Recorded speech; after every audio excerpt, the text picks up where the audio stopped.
সবসময় তো আমরা চিকেন বিরিয়ানি খাই, আজকে বানাবো এগ বিরিয়ানি। তাই একদম মানে সব রেডি করে তোমাদের কাছে আসলাম ভিডিওটা করতে, নাহলে অনেকটা বড় ভিডিও হয়ে যাবে।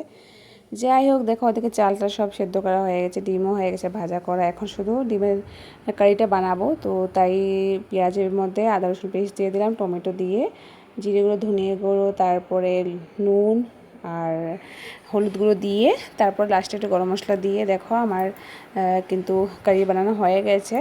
আর এখন চালগুলো দিয়ে দেব। একদম সিম্পল করে বানাচ্ছি, তেমন কোনো মানে কাজু কিশমিশ কিছুই দেবো না, কারণ বাড়িতে বানাবো তো তাই তো হাবিজাবি করে বানাবো না, সিম্পলি বানাবো।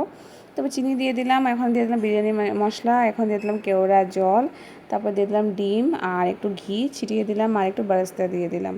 তো এখন 2 সিটির মতো দিয়ে নামিয়ে ফেললাম। দেখো এই বিরিয়ানিটা হয়ে গেছে, খেতে কিন্তু অনেকটা ভালো হয়েছিল। তো তোমরাও একটু ট্রাই করতে পারো, একদম সিম্পল করে বানিয়েছি। ভিডিওটা কেমন লাগলো অবশ্যই জানিও।